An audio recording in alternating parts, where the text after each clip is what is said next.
Hapa kuna faida kubwa za kutumia ndimu, lemon kwenye mwili na matumizi ya kila siku. Moja, huongeza kinga ya mwili.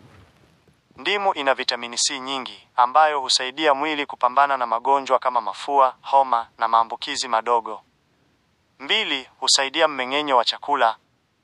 Kunywa maji ya uvuguvugu yenye ndimu husaidia kupunguza gesi tumboni, kuondoa kusinja, kuchochea utumbo ufanye kazi vizuri. 3, husafisha mwili, detox. Ndimu inasaidia ini, liver, kutoa sumu mwilini na kufanya mwili kuwa mwepesi na wenye nguvu. 4, hupunguza uzito kwa sababu hushusha hamu ya kula, huongeza kasi ya kuchoma mafuta, huvunja mafuta yaliyoganda.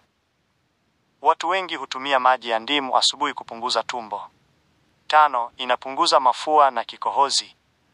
Mchanganyiko wa ndimu, tangawizi na asali hupunguza makohozi, hufungua koo, hutuliza sauti.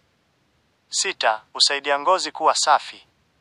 Ndimu inasaidia kuondoa mabaka meusi, kupunguza chunusi, kuua bakteria kwenye ngozi.